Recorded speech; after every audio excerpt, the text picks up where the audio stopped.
Alright, so this video is going to be a brief demonstration of the Snarf tool. We just presented this at NOLAcon over the last weekend, and just wanted to put together something to go along with the presentation because sometimes without a demo it's hard to see exactly what's going on. So here's the visual we put up during the presentation just to show here's how the attack actually works. We man in the middle using some typically accepted or recognized technique, just something so that our system is routing the traffic for a client connecting to a server. So the client authenticates to the server, and that's through us. We just relay that communication. And once connected, the client can conduct any number of transactions. And this is just a useful attribute of SMB. You can do any number of transactions. You can connect to multiple resources. You do a mixture of file sharing and RPC and other things, whatever it is. Now, once a client is done and disconnects from its session, either with an SMB logoff or it closes the TCP connection, whatever, we just let it go off into the rest of its life, doing what it wants to do. But we keep the server connection, and we start a local listener that provides a localhost SMB service that we can connect any tool we want to. And so that tool, once it connects, we authenticate it and then jack it directly into the socket to the server. So the server can't tell the difference. It sees one connection from the original client. But now we've plugged in another tool. We do our own transactions. They might be relatively more evil since we're probably pen testing and trying to compromise something. Once we're done with that, we cycle back up to listening again and waiting for another tool. So this means that when we get a connection from a client to a server, we can reuse that connection as many times as we want. So here's a quick little demo of it. I have a couple systems here. Here's one called Alice, and here's another one called Bob. And Alice is going to make a connection to Bob. And I've already set up the man-in-the-middle attack, so I'm routing traffic for the two of them. So I'll start Snarf. As you can see, Snarf does a couple IP tables things so that it can grab the traffic from other systems coming through the Linux routing infrastructure. And we also provide a little web-based interface, you can see it down here, that shows us the status of the Snarf attack as we go.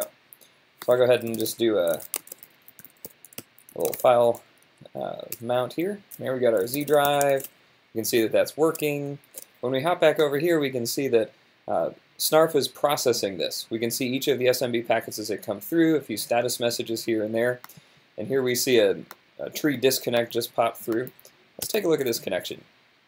So we see unknown username and domain, so that means that this was Kerberos authenticated. We can't tell who the user is.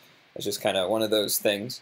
Actually, let's full screen this. Yeah, so we see we have a connection from this IP to this IP. Unknown, like I said, because it's Kerberos, and then also we don't have any information about host names and services and other things. We can see its status. Now my guess is, having done this a bunch of times, nope, okay, so we're still in an OK status, so we still have that connection open. We should see that as we refresh it. It's been 41 seconds now since there was last traffic on there. Eventually, and I can't necessarily make Windows do this, this will go into a disconnected state and Windows will give up the connection. If we want to kind of speed things up, we can expire that connection. You can see it changes color. We've now got some other options here. If we look on the client system, we'll see that we've entered a disconnected state. It doesn't actually bother Windows because Windows didn't expect it to be connected. And if we do another transaction on that share, we'll see that it pops back immediately. So Windows makes two connections for us, which is really nice because now we've middled two of them. Now we have one we can work with and a redundant spare. So what can we do with these middled connections? You'll see as we scroll up here into the Snarf log, once we expired that session, Snarf activated the middler, and what that means is it started listening on localhost for hacking tools on port 445. So we can connect in with this. Let me increase my font size and zoom in here.